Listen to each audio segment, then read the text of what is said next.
hasta la cárcel puedo parar por una rata que hay por ahí. Me pusieron un 4 a la ciudad de Buena Park, me fueron a agarrar en medio de la transacción. Cuando la de me procuró, no supe qué es lo que pasó. 3 años me metí en prisión.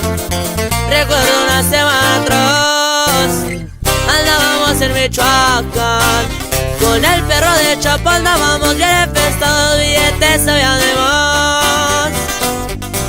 No sé a ver si va a calentar, problemas también en la ciudad. A regresar de Michoacán, el control listo estaba ya, ya no me quiero ni acordar. Libre estoy para atrás.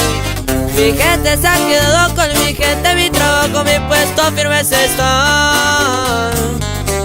Un buen vino quiero tomar, para la cruz tengo que esperar.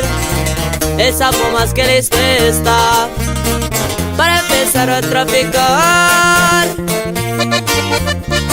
Y un saludazo para el compa Rágano, delegado 7. Hoy no más.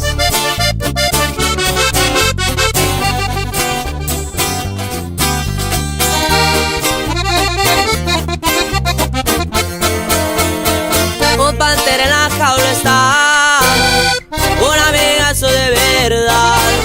El bombo de los fieles amigazos que a mi confianza les sabe dobrenar. El gordito ese es mi carnal, al Black lo vamos a llamar. Que hubo carnal, ¿dónde andarás? Aquí llegando Miramar, el show se quiso calentar, ya vuelve a la normalidad. El gordito anda afuera pero no se ha quedado la perra de Mazatlán.